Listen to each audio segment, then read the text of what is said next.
morning. Karyn, good morning once again. Any signs of Radovan Krejcir and the other three?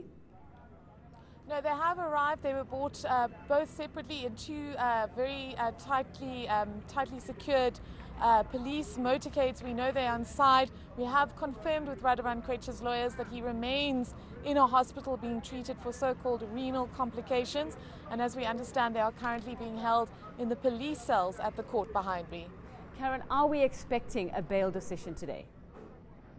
Well, it very much depends on all the sort of sideshow applications that are happening. We know that Desai Luphondo, who of course the state says was a drug pusher for Radovan Krejcir, has asked through his lawyers for access to a statement that police say is a confession from him, which also implicates Krejcir and his co-accused. He wants access to that statement. He's previously stated on affidavit that he was tortured by police. So we expect some kind of also decision on that issue from the magistrate this morning. And that kind of issue should shape the further course of the bail proceedings today and may influence whether we get a decision this afternoon. Karyn, give us some background on exactly the case itself. What charges are they facing? This kidnapping and attempted murder. Just remind us of what this is all about. Well, on the state's version, on the 25th of June this year, Radovan Krejcir, his co-accused Desai Luphondo, and two Hawks police officers descended on the Nthoroane home of the brother of a man known only as Doctor, who the police say was essentially working as at a clearance agency at OR Tambo International Airport.